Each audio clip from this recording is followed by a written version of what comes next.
Meeting to order for Thursday, June 29th, 2017.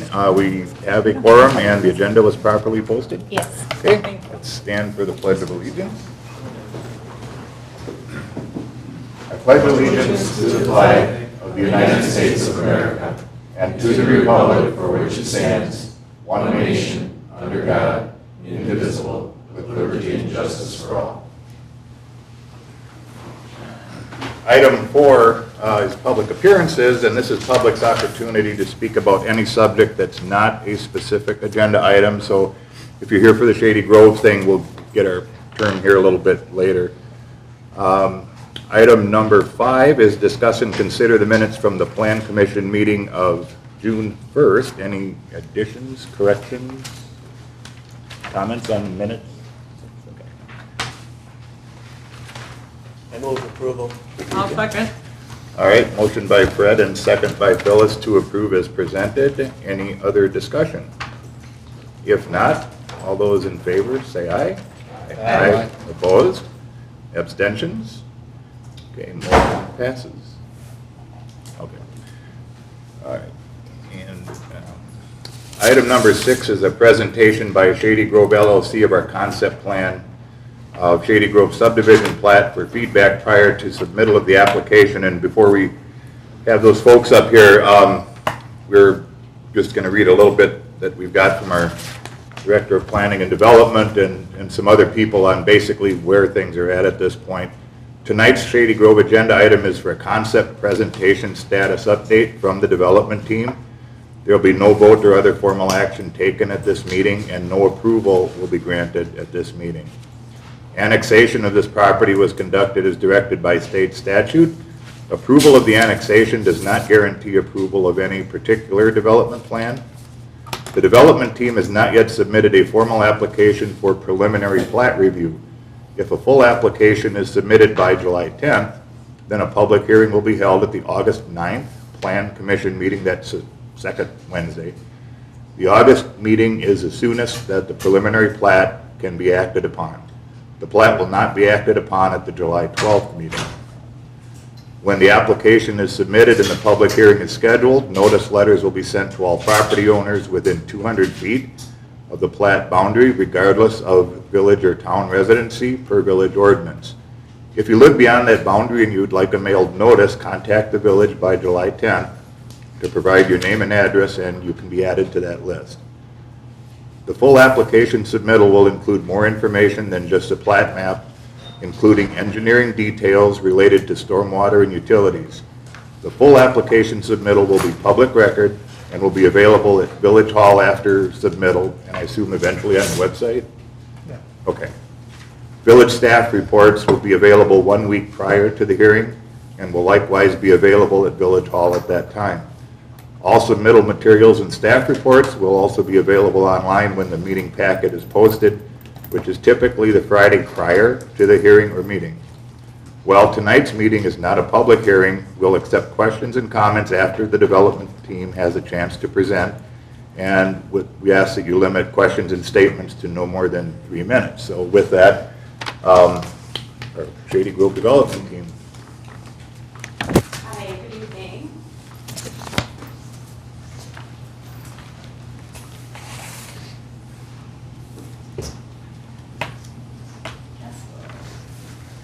I don't know if we need this or not. I would assume that everybody has packets with them. Yeah, you got them online. My name is Jessica Vaughn. I represent the client, Shady Grove LLC, Mary and Harry Sharada. And sitting at the table with me is Robert Proctor, Ashley Bernelson. I'm also representing Monona Grove, Inc., which is the actual developer of the project. Okay. excellent. Originally, this concept was presented to the Plan Commission in February of 2017. At that time, the concept included 38 multifamily units as well as 62 single-family units. Since then, based on a number of comments that we've received from various committees that we've attended as well as staff, a few dedications have occurred to the original concept, including the dedication of parklands here, the realignment and adjustment of Bus Road here, which resulted in the creation of a new lot, number 8 here. And then the provision of a wider variety and array of residential unit types. So we have some duplex units here adjacent to our multifamily. And that is on BB, is that? That's correct. Okay. They will back to BB. Overall, this concept that we're looking at this evening is comprised of 50 multifamily units and 60 single-family units. Public improvements haven't changed and generally consist of the extension of Fundamental Way through the project site as a north-south collector, as well as the construction of a stormwater management facility and a lift station on the south side of the project site here. As you were originally saying, start us off in February and subsequently in June of this year, an annexation and an urban service area amendment have been approved for the project site. And tonight we are returning to get the commission's feedback on the subject concept. So we're here and available to answer questions. I have representatives from our engineering division as well as the applicant and client. All right. I think most of us were here. I don't know if you were here when they brought the plan. I saw it. Okay. And Nick, I'm not sure if you were on the plan committee. We had a couple new faces here, but Sure. one of the things we discussed was the bus road intersection. We didn't want the offset intersection for traffic danger issues going across BB. You want it straight across kind of a thing. So that's why she was talking about where they moved that road. Any other comments or questions from any plan commission members?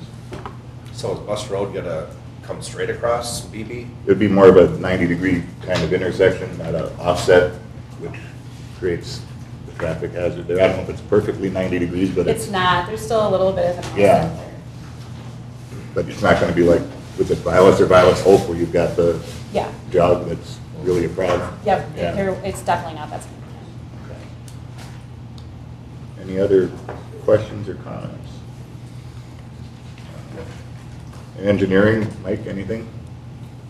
Well, we talked about this today, and you know, just one of the things from our impact analysis when the middle school went in, we had done more of a regional study at the time of traffic volumes, and the BB and Bus Road was just in our, you know, executive summary of that report, just that a signal would be installed when warrants are met. So it would be, you know, since it was 10 years ago, just to check on the current volume and then the projected growth from the development would be a check-in on this. Okay. So we're probably not at that level of the warrants yet? I wouldn't anticipate it, but it'd be worth checking where we're Okay. at. So that's just getting a volume count and then seeing what the operation of Bus Road currently is and verifying, you know, what the development impact would be.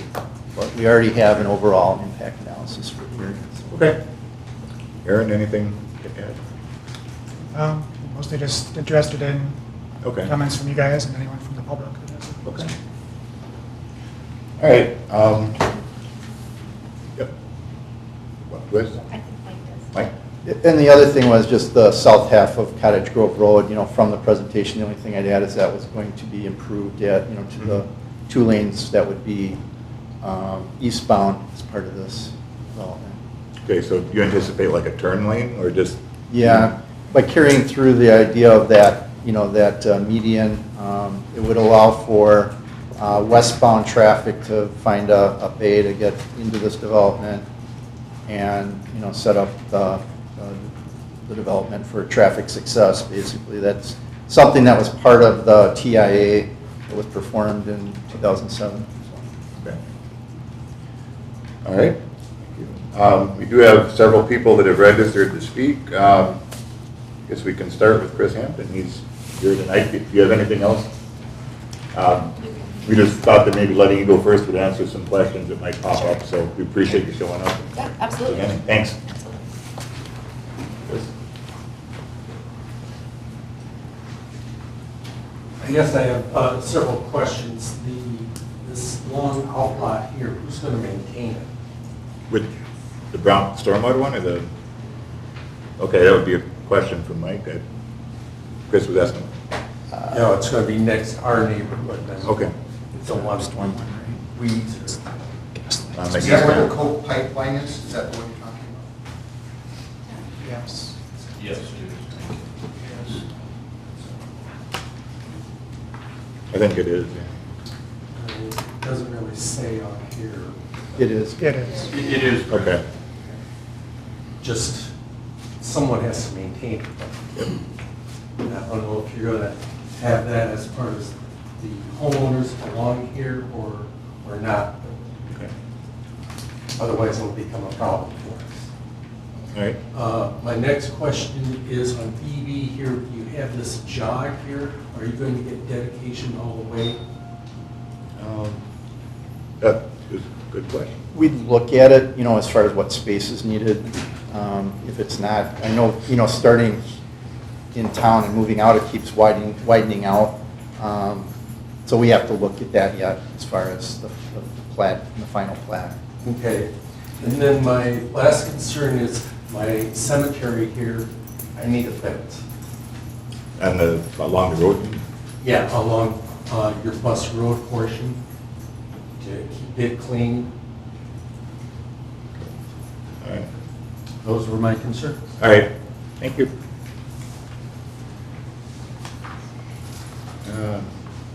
Sue Trenton, did I get that right? Yep. All right. My husband's office here too. Is it okay Okay. if we just both come out? Sure, just identify yourselves and go ahead. And we have some of this in writing too, we can hand you. I have a feeling a lot of the questions will be answered based on the studies that we just heard about, but I'm a visual person, so when I knew I was coming, I put a lot of this in writing. Okay, I'll thank pass you. it along. Yeah. What is it? Oh, it's a- So we are residents of Meadow Grove and recently became aware of the Shady Grove development and decided to attend this meeting. So as I mentioned, I put things in writing and then I thought, I want to talk to some neighbors because we really hadn't heard anything about this and see if our questions and concerns are similar to theirs. And I only got around half of the subdivision, but you'll see there are 50 signatures on here indicating that the people who reside in Meadow Grove have many questions and many concerns. So what I'm going to do is just hit a couple of the highlights. I know the answers aren't coming today. I think they're coming through a lot of the studies that you anticipate, but it might give you a feel for kind of the level of concern that many of the residents are feeling. So just to kind of summarize, under questions, those really have to do with studies. Okay. The environmental impact, we have forestry here. Habitats disrupted, all of that impact. I think a really big concern that I heard a lot from people when we walked around was also about water. How will this impact the water table? As you know, Meadow Grove is all on wells. So we have no idea about the potential impact shortly after the development begins or 10 years after it's completed on the quality of our well water. The traffic study that was brought up, a lot of concerns about the congestion on Cottage Grove Road, safety of our high school drivers going back and forth to school, along with pedestrians and others. And then the whole noise pollution element that those of us in Meadow Grove are going to be subjected to for potentially quite a long time. And then there's some statements that you'll see that represent our feelings and views. We feel this is very dense. It's nothing like our current neighborhood that we live in. We're concerned about the multifamily units in that they add so much to the density, the ability of the schools to absorb these children and maintain the same quality of education that we're used to in Meadow Grove. And so you will see some of the views that we have and what we're seeking, which really is a reduction in density. We also are seeking greater green space as a natural buffer between the Meadow Grove subdivision in the township and the village of Cottage Grove, Shady Grove subdivision. So we understand the pipeline is there, we understand about the 60 feet, we're seeking a greater division of green space. So after we visited with our neighbors, they had many other questions and many good thoughts. So beyond the signatures, because that represents just what's in front of you here, I typed up the other things that came out from other people, and Jeff's going to talk a little bit about that. Our biggest concern, seeing as how my wife and I were both retired educators, we're really concerned about the impact on the Monona Grove School District. I know the middle school right now, the elementary schools are at capacity. So this is a huge concern to us. It also brought up to me, because I was in the building industry at one point, hopefully there's no TIF money involved in this, because that's going to impact taxes. The next thing that it was, one of the people that we had talked to brought up that there were over 200 homes already for sale in Cottage Grove. So I right away went online just to see, I typed in homes for sale in Meadow Grove. Trulia had 67, or in Cottage Grove. Trulia had 67, Realtor.com had 47, Zillow 54, Homes.com 64. Now some of these were overlapping, but they're well over 200. So that's another concern, is the fact that there's a lot of housing also available with greater amount of land than what this is already proposed.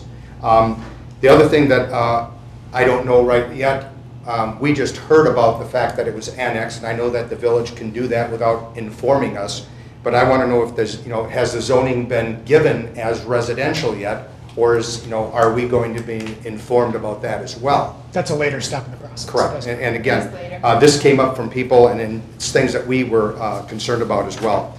We were, again, I travel the Cottage Grove Road every day. There is a knoll when you're going towards that bus road, especially during high traffic areas. It is a huge concern. And again, I start to think, what are they going to do with the speed limit? Are they going to lower it? Is it going to be wider? Those are concerns that were brought up with people. Then you start to think of all the amenities that we receive. What's going to happen to our police and fire? What's going to happen to all of the other things that happen with municipal services? So again, this is a huge concern for us. And then when I look at the number of, the name of that subdivision is Shady Grove, when you look at the density of these homes, there's not going to be any trees left in that place. Most of that is trees. And if you know anything about environmentalism, again, those trees took many, many years to grow. They're going to be gone. So are we just going to plant in seedlings then? So these were all the concerns that were brought up, and the biggest concern of most of the people that we kept hearing, which my wife and I were very concerned about, was what is it going to do to our well water? I'm a retired science teacher. That is a huge concern for me. So thank you for hearing us. Thank you. Did you give them copies of that second page? Just a comment about schools. Yep. As a common misconception is the school capacity being an issue for additional village development. The school district is planning for between 1,000 and 2,000 new students by 2035. So that's actually 3,000 to 6,000 housing units. So this would not, the school district is well aware, and this would not impact that. You're starting to share lockers in Illinois High School. Well, and also in middle school, my son's computer lab was taken down this last year for the seventh graders because they needed more classroom space. Have you And spoken then- to the school board? Excuse me. Taylor Curry's putting in, making closets in the classrooms. That's like. Square footage of it is showing that it's only 908, and they're beyond that at this point. I work in the schools. I've subbed for Monona Grove School District for 9 years, and the labs were taken down because they're not being used because the kids have laptops. I mean, every student in Monona Grove High School is going to be provided with Chromebook next year. They have, so that wasn't the reason those computer labs were taken down. But the square footage of the school on truck, at least online, what I was reading, is the capacity for the square footage is 980 kids. And currently, the school is exceeding that. At Glacial Drumlin, Yeah. 980. I don't believe that to be true, but I'd be happy to be wrong. I just, in 2015, it just indicated. For that as well. Okay. And I ran for school board last year, so I kind of understand. And their studies being, there's 3 different independent studies, and all of them kind of having the schools come to capacity within the next 4 years. And it's a concern of mine as well. That's one of the reasons why I decided to run for school board. So it's really a school board decision as to when they're going to go to referendum. It's a concern of mine. I got a child in the high school. I've lived here 19 years now and value the school district, but it's really something that I think the school board needs to act on, but they also need to, I think the village does due diligence with communication to the school board, and I believe Monona does the same, and Monona's faced with the same thing. So that is a concern. Yes, ma'am. I don't want to be out of order, I don't know if we're I'll kind of just- taking the You meeting. just got something to say, quick. I have a question about the school district, so how are they planning Yeah. for all those? What's your name, additional ma'am? students? I'm sorry. You What? should state your name and Yanni address. Rebsburg. Okay. And could you River come Ridge up, Circle? please, so that we Just- can, we're Yeah. taping this, and so we want to make sure that we get this on tape. I just want to get a point of clarification. Well, no, see, It's your what we're moment trying to to do is to shine. keep, Yeah. so that everybody gets a chance, an equal chance to talk. And so we just ask if people could come up and Where's the make their camera? comments. Right there. The camera's up above your head. Okay. Ann Krebsburg, River Ridge Circle. I just wanted to get clarification on the school district. How are they planning for those additional students? Because my son, I had two sons at Monona Grove High School this year, and they were asked to volunteer to share lockers. It sounds like GDS is doing the same thing. So we must be planning for a new building then. I mean, I can't speak to their specific plans. They're aware of what the village's plans are, and they're not concerned with the village's growth at all. And actually, we're trailing behind what their projections are. And they did just do a facility study, a long-range plan. They just concluded it last year. So does it involve a new building? Well, That's one they're option. gonna need new I mean, it's not a matter of, I mean, they're gonna need new buildings eventually. It's not gonna stay the same.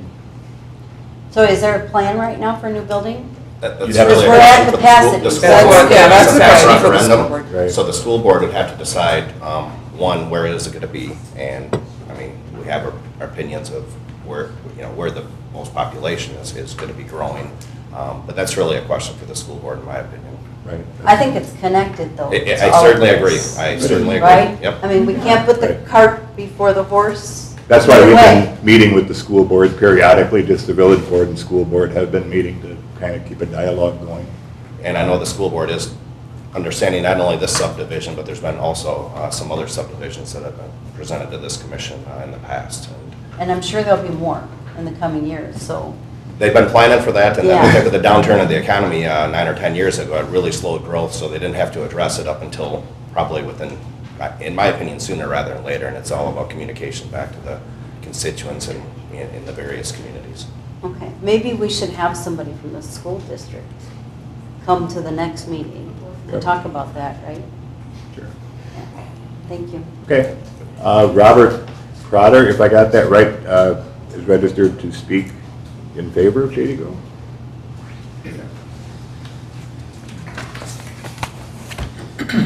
Robert Proctor, I'm the attorney that represents the developer that's putting the plan forward. I'm just going to address a couple of the quick questions. The question that came from the audience was one of the big issues was water. As the village knows, the issue regarding the water quality issues, stormwater, is governed by the Dane County Water Quality Plan that in the urban service area. The village moved to have this land annexed into the urban service area a while ago. That was noticed by the capital area, or Carp City Capital Area Regional Planning Commission. They noticed that meeting, they held a public hearing, they reviewed the plans regarding water quality issues, and they voted in favor of, they recommended that the Department of Natural Resources approve the annexation into the urban service area on the basis that the plans were consistent with the water quality standards set forth in the Dane County Water Quality Plan. Also, this is going to be on sewer and water, so it shouldn't affect the wells at all. There's not going to be wells out there, and there's not going to be any septic out there. So that whole part, the village handled through the Carp City, the Regional Planning Commission, and the DNR. So that, and I believe the DNR has already approved the annexation into the urban service area. So that issue has been publicly vetted at a number of levels, including notice to everybody and a public hearing. As to the annexation, when the annexation was done, notice was put in the newspaper, and notice was put that the annexation itself would be, that people could go to either the town hall or the village hall to view it. So all the notices were complied with, and it was out there. I understand that not everybody checks the newspaper for the official notices, but the annexation went through the state required notices and a public hearing in front of this, in front of the village before it was adopted. As to the neighborhood, the village has a comprehensive plan that shows that this area is going to be planned residential, or neighborhood residential, I forgot, but consistent with our plan. So the long-term planning for this land, it's on the map right behind you, and it has been on the map at all times for this, has been planned by the village to be a residential subdivision. And the plan that came forth is consistent with that long-term planning and consistent with the village's ordinances that deal with these with what the proposed zoning will be, and the proposed zoning is going to be consistent with the comprehensive plan. So this has been planned for a long time. So people that would come in and see that would see this land, it has been planned and it has been noticed. We all understand that not every citizen is out there, or town resident is out there looking at the all the plans that go on, but when you buy a piece of property and you want to know what's going to be around it in the long term, you need to look at what the local municipalities have planned to do. And this one isn't, we're not coming forward and asking you to rezone something that was planned farm or ag. This has been planned neighborhood, planned residential. So I think the notices has been out there as much as any village could ever know to keep somebody abreast of what's happening. Another issue was raised about about the services, police and fire. Well, those are village services, and although the town residents may get some benefit from being next to the village, but bringing this land in means that the people who buy these lots will be village taxpayers who are paying for those village services. And obviously, the police and fire will have the opportunity to comment as to whether or not providing village services to these village lands is going to be an issue. As to the need for housing, I think you can read the papers every single day and realize, and we can send you the actual numbers. A healthy market in Dane County would provide for somewhere about 6 months worth of inventory on single-family housing. Right now, for housing under 300,000, there's less than 25 days worth of inventory. The total amount of inventory is about 2 months. You would need to add probably 1,500 single-family units right now in Dane County just to get near an equilibrium. You know, it's in the papers that the biggest issue right now with affordability is the lack of available housing. And I think Commissioner Russell spoke directly to it. When the downturn happened, all single-family development came to a stop. And there's a bottleneck, and it's taking a long time to catch up, which means that affordability is an issue. And that kind of gets to the density issue too. The densities that we're proposing is going to be consistent with the plan, and the multifamily is certainly a type of product that Cottage Grove needs. It's not, this isn't just this is a community of all sorts of people at different stages in their life, not just a bedroom community for people to live in and drive into the city. So we believe that the multifamily and the density is consistent with the comprehensive plan and the ordinance itself.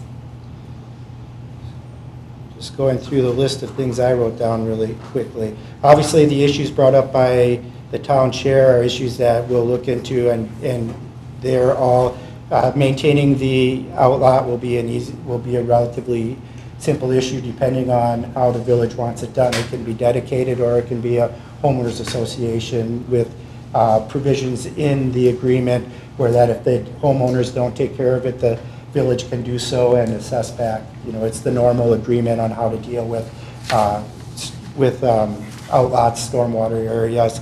Certainly the cemetery needs to be respected, and any issues with the roads will come up with the village engineer, and safety is obviously paramount when it comes to that. So. Thank you. Jessica Vaughn, is she still here? Or is she? Yeah. There, I'm sorry. You're next. If you'd like. I just signed up to do my little presentation. Okay. I'm used to having to fill those out just for them. Okay, thank you, Jessica.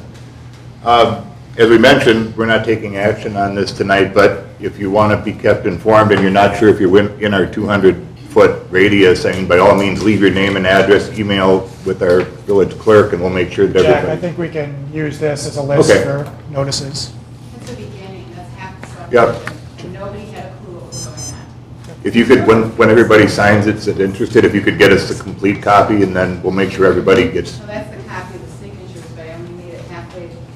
Okay. To obtain those. Right. Maybe 100 or more otherwise. Okay. We'll make So sure. I personally would recommend that every homeowner in the Meadow Grove subdivision receive it. Absolutely.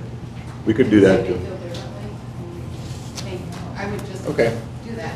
All right. Well, we'll keep everybody informed, and like I said, not on July 12th, it's into August before we come to a hearing on this. So. Yes, sir. Is this a done deal, or is it still proposed? This is not done yet. The hearing won't be till August 12th, I guess, or whatever that meeting is, second Wednesday of August. So, Jen? I'm sorry, the 9th. 9th of August, sorry. everything's proposed? Right now, this is a proposal. Yep.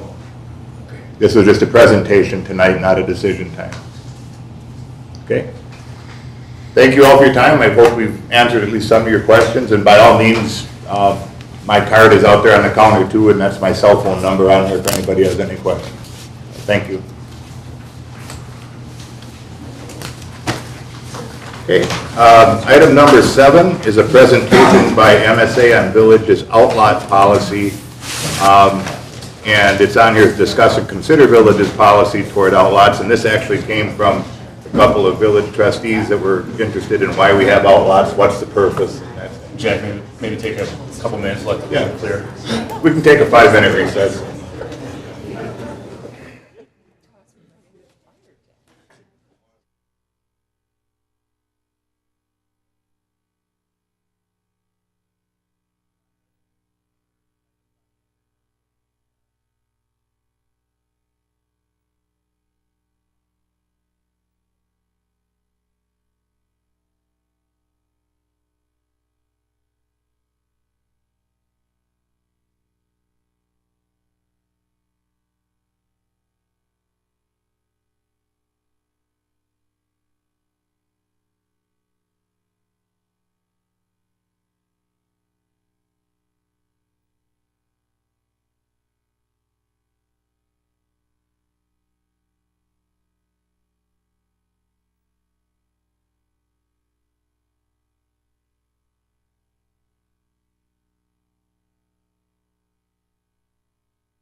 Okay. Item number 7 is a presentation by MSA on Village's outlot policy. And the item is listed as a discuss and consider Village's policy toward outlots, which would actually be a recommendation to the village board if we did that. Mike, I'll shut the door.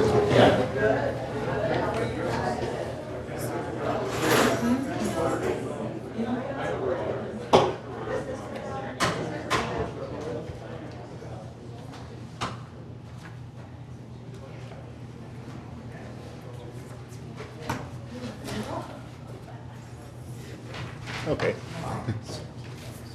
So I intended to have some talking points here and decided, well, it'll be a good handout and be behind for you guys to consider, some things. And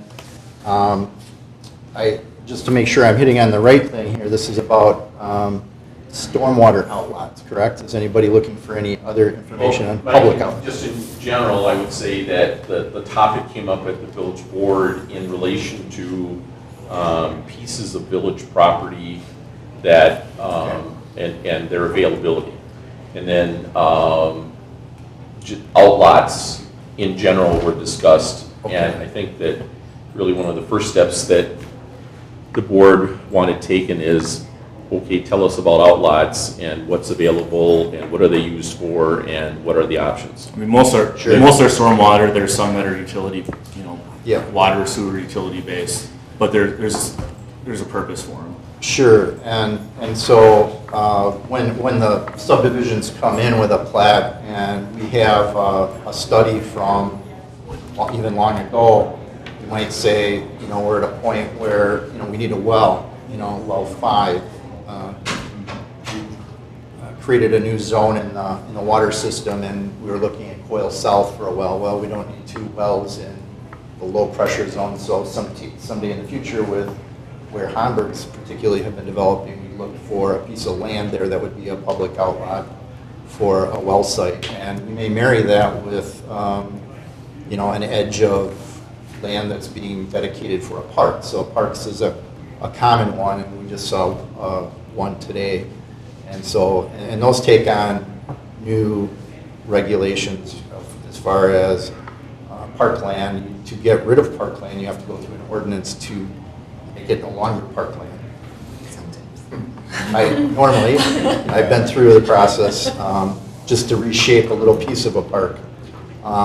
So wells, lift stations, and parks are probably the most common, as well as stormwater. And I think I focused on stormwater because maybe I heard there was costs involved in the maintenance of a publicly owned stormwater facility and outlet. So most of this is really geared towards that.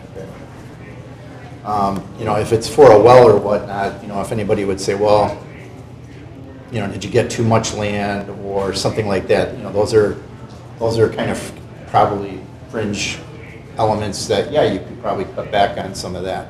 But for stormwater, there's always we require a plan from the engineer that's working for the developer to say, and then we check that against the village's master plan as far as stormwater management. And then they have to dedicate some space. And then they go into design and they say, here's exactly what we need. So, I geared it towards that because, and compared, public versus private ownership. And why do we have public ownership of stormwater facilities? And so if this doesn't answer your question, we can certainly take up the other, other issues, other public lands. But for this one, I really geared on the costs and how those are done and why are they public. I was looking at a runoff from after a rainfall on Wellbridge coming off of Bonnie, because we just put new sanitary in there. And looking where some folks had dug a little area out near an outfall, and I got the plat and in the system map just to see. So it was a plat from 1993, and it was a public outlot at that time. So why did the village do that back then? Because they felt like if we put it in private hands, it won't get maintained. So just going back to when stormwater rate control and things were put in place, that was the decision. And if you go to many of the area communities, it's the same decision that they arrived at. So that goes back to 1990s development. And what happened since then, I go into the background of items B and C, 2 admin codes from the state, NR 151. So if a site disturbs more than an acre of land, they're required to do a stormwater management master plan, which usually has some type of pond, basin, rock trench, something that's going to clean up the stormwater. And there are requirements that we keep track of all those as they come up. NR 216 says that the Village of Cottage Grove is the operator of a municipal separate stormwater system. So, when JJ gives you your MS4 report annually, that's what that means, and that's what that is. It's you own a utility in a way, in the form of a stormwater system, regulated a lot like the discharge coming off the end of a treatment plant. And so it's required to maintain permit coverage under the Wisconsin's Water Pollution Discharge Elimination Program. So just kind of highlight that. The village currently, that started in 2004, and so when somebody developed a piece of land, they set aside some area for stormwater practices, like the bank is, or any of the sites in the Commerce Park are doing a little bit of infiltration. So 10% of their roof area they have to infiltrate. They're doing that on site. And so when they do that, we need to get a maintenance agreement from them to say, you have to keep maintaining this because you're helping us meet our permit. And if you fail to do that, then the village may have to step in and do some maintenance at your cost. And so not only is that a good idea, the DNR requires us to do that. In the report that JJ files, we're putting those MS4 reports now. We have to keep track of all those, maintenance agreements from all the private lands into that. And they're asking for them. So if I looked at all the ponds and basins in the village, most of them would be private. They'd be these smaller ones for individual sites, individual industrial, commercial sites. When we get into that, we require the owner to sign a maintenance agreement, and the village administers that requirements for the maintenance, that they must maintain them, as I said. So that's kept in private hands. Although there's kind of a follow-up that Madison and Middleton are doing, and that's in here a little later, but they do a follow-up and say, like, every 2 years, are you still maintaining it? And then they have to have some engineer sign off on it that, yeah, I looked at it, it's maintained. We don't do that currently, and frankly, just in our rounds in the village, we see them, and if there was a problem, we will address it with the landowner. Regional basins are different in that they're public land that's being dedicated to the village, and these basins are connected to a public storm sewer system, and they serve a whole region of homes or industries. And what the village does with that is performs the inspection per that MS4 report, and then must provide the necessary maintenance. And that goes in the report to the DNR. So it kind of cuts out the maintenance agreement needs and things like that, but it puts maintenance on the village on those regional basins. Possible changes to improve the existing operation. On the publicly owned stormwater management systems, it's either, from where we're at now, it's either going to take more taxes, less program of it, or some other funding like a stormwater utility to fund that kind of maintenance and cleanup that's necessary. And then I just give you an example of stormwater utility funding. There's 120 communities that are on it. You can see they're here, their average monthly homeowners payment is $11 to $155 in the state, with the average being $62 a month. But if you're in industry and you have a lot of impervious area, it grows. So you set a base value for a home, and if it's $50 a month, and it's a quarter acre of impervious, then you take that quarter acre and how much does a large business, church, school, and those types of facilities have. So for instance, the marketplace, the owner of the marketplace would pay a lot. Okay. There's a lot of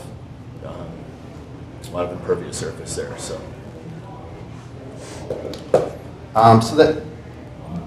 That's just a system. There's in recent years, the governor passed an act that said, well, if you want to do a stormwater utility, you're going to have to pass a referendum.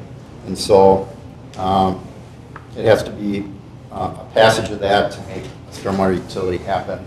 And one community I know that did that since the act was the city of Middleton. And we'd also have to reduce our levy by the amount. Now of that? Yeah, that creates issues as well. So, okay. There was a board, a few boards back had looked into this and decided not to pursue it. Doesn't mean it couldn't be looked into again. And as I brought up that there's a lot of impervious surface, and an owner like the marketplace would pay a lot, they also can contribute a lot of the stormwater to the system. So it's really a user-based type of fee. Then again, changing to privately owned operation on something like that, there would be the minimum of a maintenance agreement with a large facility. I get into, on the third page, just some of the nuances of what you'd have to do to really make sure it would work on a large facility like that. There's the maintenance agreement, but who's the maintenance agreement with? Is it with homeowners association? If it's with the homeowners association of a development, those would have to become a little bit more robust, in the community. And frankly, nobody's used to paying into a homeowners association. It's usually just kind of rules, not rules plus a fee. So where does the money come from to take care of that? That's the one problem with the private mechanism. Could go private, and if they weren't maintaining it, you could levy some kind of assessment, but that's not a normal practice. I had discussed with Mike, just as an example, and we don't have to get too much into this, Mike, but Mike found out that MSA, is the firm he's with, actually owns one in Whitewater. Watertown. Pond. A stormwater pond there. And they received a notice that there was a maintenance issue, and it was essentially a small tree that was like a sapling that needed to be removed. A weed tree, yeah. And it took, 5 minutes or less to get this thing out of there. But this city had, they had to go inspect it. They had to, send notice and do all this. So instead of the city crews being able to go there and take care of it in a couple minutes, it's administratively a lot of additional time, and then it also doesn't get taken care of as quickly too. So no, and the letter would have meant to go to the developer, but the developer was non-existent anymore, and so there was the downturn, and maybe my fee became a stormwater pond and something else, but you had to. It's not right anymore, and so. There's that whole, like Matt was saying, administration to find the person that owns it, and then what do you do to make them do it? Well, if it's me, I go fix it, but maybe somebody else doesn't, and how do they get that to happen? I'm not in the community. Jack, Nick has a question. Yep. Just a comment. Other cities like Middleton don't seem to have a real issue with that, and in the example that you had, the village was going to spend the money. They were going to go out and take the tree out. The real issue there was that the owner wasn't doing what the owner was supposed to do. And so if we do want to go with having private maintenance of these areas, then yes, I think it's going to come down to the homeowners association. And and if they aren't enforcing, if they aren't doing what they're supposed to do, you're giving them notice, I think, Lee, right? You're giving them notice, they don't do it, then they're going to be levied. And so those costs should be coming back to the village. Kind of similar to where if we would shovel a sidewalk that wasn't being shoveled. Well, and administratively, as we talk about this, it's just interesting how in the last couple of meetings, some of these things have come up. You had somebody that came here the other day who said, well, I didn't get the emails you sent me, I didn't get the letters you sent me, I didn't pick up the certified letters you sent me, and it's just the very question of, then did you get notice? So there just, there are issues that are involved with this, but. Yeah, so the places, the private would continue, just as if we stay with what we're doing, the apartments going in across the way. You remember the site, the dog park, and then a pond. The pond would be private and it would be managed by Horizon Investments. So gated communities like that, apartment complexes, condominiums, they pay into a maintenance, fee, and there's maintenance people. Those would continue to be private. I think that's kind of what maybe Middleton is doing with some of those. But where it gets a little more challenging is the regional basins where, there's the basin you may put in for West Lawn, 4th Ave, but then also something upstream is going to flow into that eventually. And a lot of people are going to go, well, this is maybe my pond, but not that one up there or the one down there. And so then you say, well, if it's in the subdivision, you just maybe assess that subdivision or that homeowners association, and then maybe the next one takes care of it. The next one may be a hill and won't have one. You will get some issues like that, that crop up.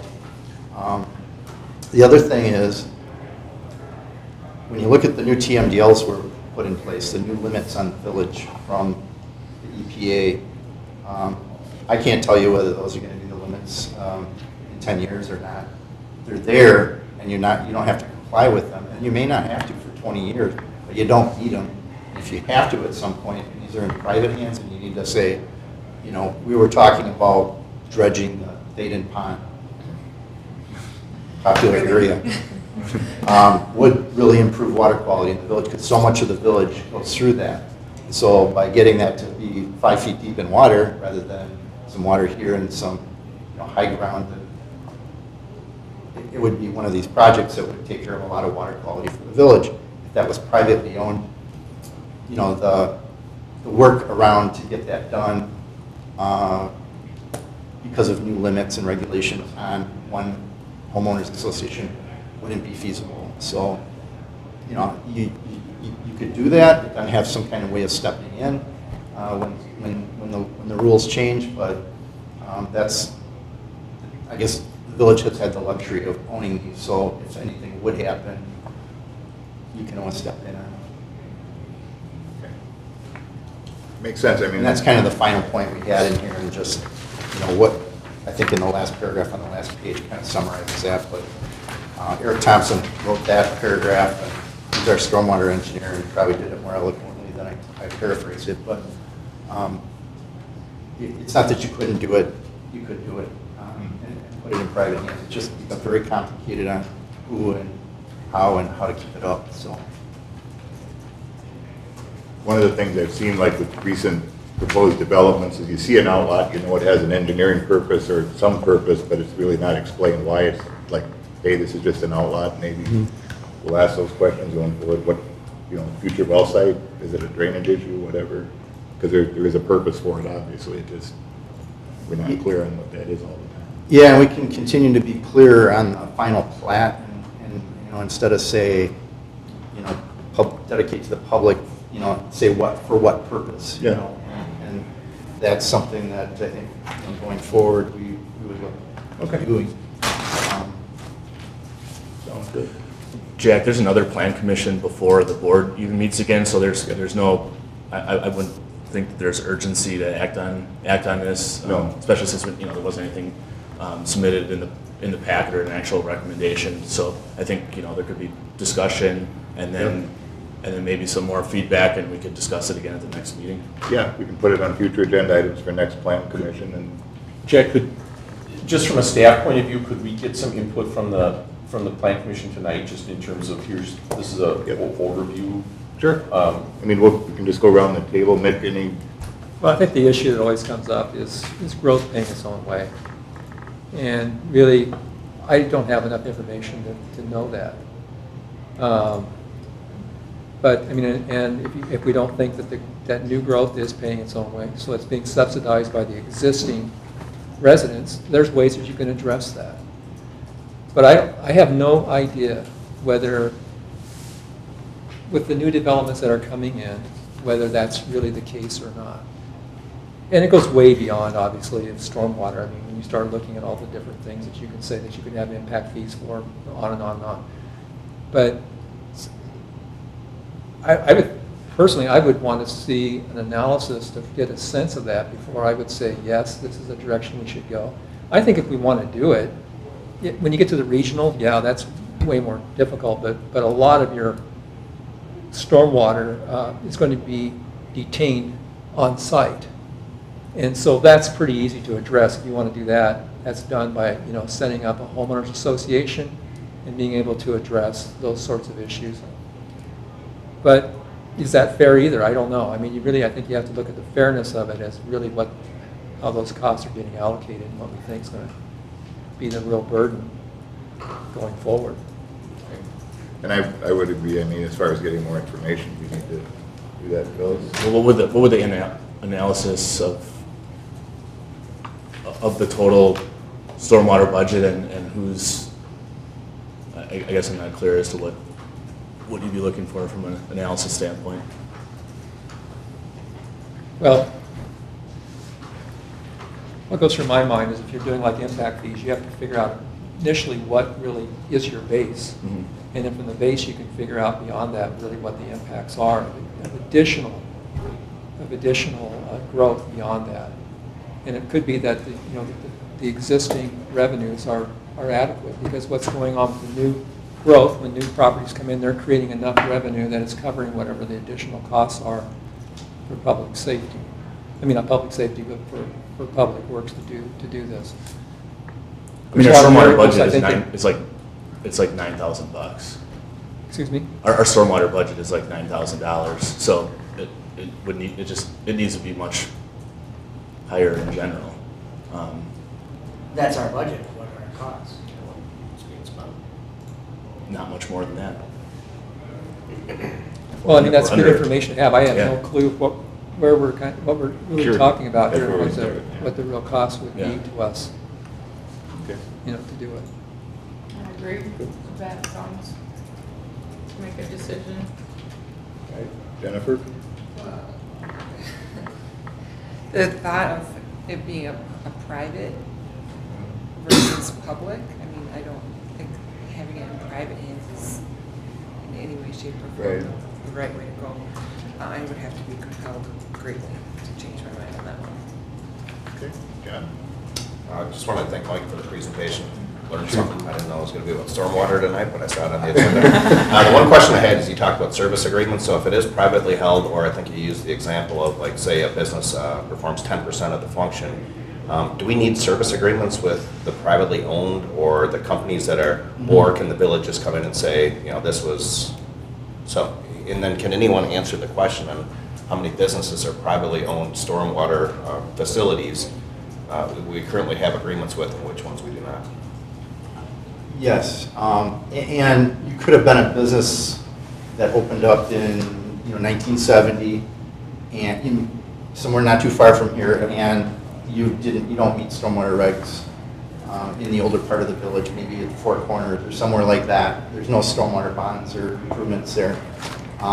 If you disturb more than an acre of land, and in Cottage Grove, actually, if you disturb more than half an acre of land, 20,000 square feet is what is written into our stormwater chapter, then you hit the point where you need to do something with stormwater when you're doing a land disturbance, which is usually related to redeveloping or something. So some of those that are just sitting status quo, most of them don't have anything. Hydrate, Landmark, different facilities they have that they've done, we have maintenance agreements with them. And the other ones have just been grandfathered in, per se? Yeah. Or the regs weren't around at the time. When we first started doing developer agreements in 1984. Pick a number. Well, I do. It just wasn't as big it didn't play as much of a role. Chris, of all the people sitting in this room, maybe one of the only other people who remembers the drainage districts, which were another way of controlling discharge water. And I think he and I remember how happy people in the subdivision were when the former town chair decided to assess them for their drainage costs by going to Ace Hardware and doing his budget that way, and then sent out a bunch of bills, and suddenly the village and town were getting flooded with these people saying, literally, with calls, what's this all about? So it gets to be dicey if people don't understand, and we run into this just with the private deed restrictions now. When people buy a house, that's an important part of the closing is now these are the restrictions that exist on your property, and who's going to enforce them? So there's been quite a bit of activity, and I have a list of, I'd say it's between 20 and 30 in the last few years. Clausen and the mini warehouses on Progress, and all the places going into the Commerce Park. There's been a fair bit of commercial activity, so they all have maintenance agreements. Good, thanks. Okay. That's good. Just a question. Thank you. Anybody else? Does the village have any, their need to change their ordinance to go to 100% 100% stay on? 100% what? 100% stay on rather than, I think you're at 90 now?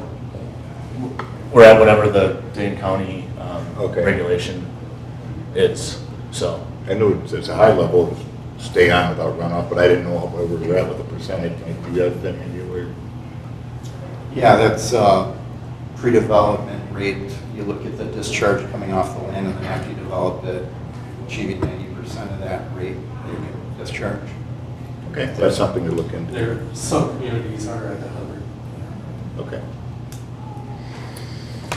All right, thank you. Riveting. All right. Item number 8 is discuss comprehensive plan land use chapter, specifically a template for neighborhood land use plans, and you should have documents in your packet. I don't know if you printed them out, but they were online. Aaron? I'll leave you. Yeah, so basically, for our purposes tonight, I'm not really wanting to talk about the content of the plan. It's more the format. Is this the information we want moving forward for each of these little sub-area sections? We have a series of maps, a base map, an aerial map, topography, contours, and then one of water resources, wetlands, streams, drainage ways, floodplains. And then that leads into a proposed land use map. Again, the one that's in here, basically just thrown together as an example of what one would look like. Followed up with a few pages of text, issues and opportunities specific to the sub area. What are the things we need to address? What are the opportunities that are in the area to capitalize on? Then a list of keys that tie back to the map, describing in text what's going on in each of these areas. So it's definitely more specific than what we have now. So I guess the question is this too specific in your mind? Is this the right information to be showing? Is there something else we need to show that we're not showing? I mean, I like it. I like the variety, the topo maps and the, the other stuff as well. I don't think it's too detailed. I think it's fine. I don't know, any other comments, questions? Well, I would just say, I don't think it can ever be too detailed. Right. Since Just we when you think never you got it. know what's gonna come before us. Yeah. So the more information, the better. Yeah. And I actually like it, so. Yeah. I think it's the kind of way you want to plan stuff. You're right there. I think what Aaron's referring to is, sometimes the problem with being too specific is that it can box us in, and then you have to do an amendment, and that's a hearing and a process. So it's just it's a personal preference. Yeah. I agree with Fred. It's probably hard to be too detailed. And this It's is balancing something. the detail with flexibility, Right. so that people can come in with a better idea than what we have here. Is this something that once we take a finished product to the village board then for approval? Is this? Yeah, we'll do one of these for each sub area, and then we will actually look at, what the plan is for each of these areas. There'll be a public comment period. We'll discuss here how we want to do that. Sure. Whether it's an online thing or some kind of open house or something like that. Okay. And then eventually, when the whole plan is put together, it goes, there's a public hearing at the planning commission, and then the board will. Yeah, I think it's easy for people to go online then and see it. Maybe that answers their questions, so they don't have to come here if they don't want to. All right. Any other comments, questions on this for Aaron? Okay, thank you. Brings us down to comments from commission members. Mick? I think when it's here tonight, my concern would really be whether we are looking at long-term maintenance on stormwater facilities. When I hear the size of the budget, I just get a sense that we're probably not going to be doing a lot of dredging and rebuilding those. We certainly could. We have plenty of room in the tax levy. It's just a matter of budget priorities, and in general, when at times when you get to the end of the budget process and it's a police officer or stormwater gets cut, or it's just as an example. So it's just a matter of priorities, and I think Public Works has been proposing a stormwater model, which would really help us to see what we need. And, but that's not cheap either, but that would probably be step one. I'm sure they'll recommend that again, so. And I would agree, because if we have to be in compliance at a certain date, you don't want to be scrambling at the last minute. Well, and that's really driven a lot of what's required now. Mhm. I mean, in terms of, I won't even try to get started on that, because we need Eric Thompson to kind of walk us through that. But, I mean, that has really driven a lot of the content of developer agreements just in the last couple of years, is the fact that there are a lot more regulations, and there are things that we have to now comply with that were never the responsibility of the village before. And that's one of those issues where, if you looked in Mike's handout where he was talking about, the fact is that one of the issues with the private, while privately held stormwater facilities would appear to take maintenance away from the overall community is still liable for the permit that requires performance. We run into that with MMSD. Yeah. So we go to a developer and say, well, now you have to pay this, and they go, well, we don't want to. And if we go to MMSD and say, well, guess what, the developer doesn't want to pay, they go, too bad, you have to. So we're better off maintaining control of it ourselves. We're starting with the model and then just I putting a agree. plan forward.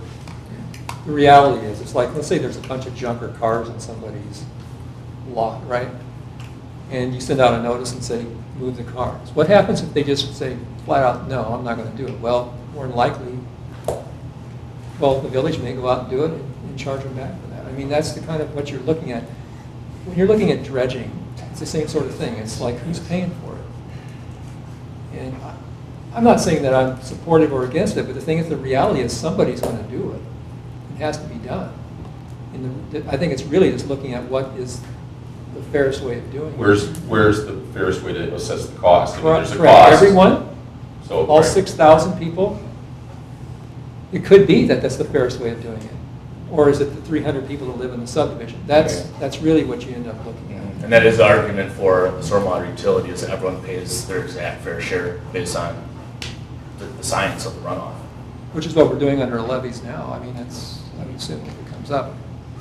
If there's a pond that needs to be rebuilt, everyone pays Right. for it. Yeah, so But it's the opposite. That's thought, as a process, you're looking over 30 years or 40, 50, you figure, well, eventually it all works out because everyone gets redone, right? But are businesses looking at that when they're looking to relocate here? Hey, all of a sudden I'm gonna be paying $1,000 a month for stormwater? Well, similar to what Mr. Hampton was suggesting on requiring 100% retention. If it's not the current law, there may be a couple other communities that have done it, but it's going to put us if we adopt it, it would put us at a disadvantage for growth, for economic growth. So this is something to consider, because that's generally a pass-through cost to the business. I understand that. Mhm. Rose, any other comments? An issue. Jennifer?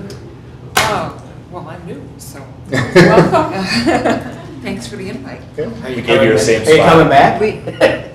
No, but they gave me my chair, which was so nice, so I feel very comfortable. First step. Okay. John, anything? Brett? No comment. All right, anything from Lee? No. Matt? No. Aaron? Mike? JJ? All right, brings us down to 11.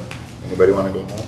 Motion to adjourn. I got, Oh. sorry, number 10, future agenda items. Oh, yeah, future agenda items. Yeah, kind of skipped over. I would, I'll just go first. If there's any way we can send like a formal invite to maybe the school board president to come to one of the next two meetings, because I think as we have public hearings, last meeting, or this particular on Shady Grove, it's always going to be brought up about the schools, and maybe if they could prepare something, because I know Jennifer said they've had studies done, and the next thing is to act, because they're going to have to act. Who's the school board president this time? Jennifer Smith. Jennifer Smith, yeah. I mean, we've gotten repeated comments from them, and,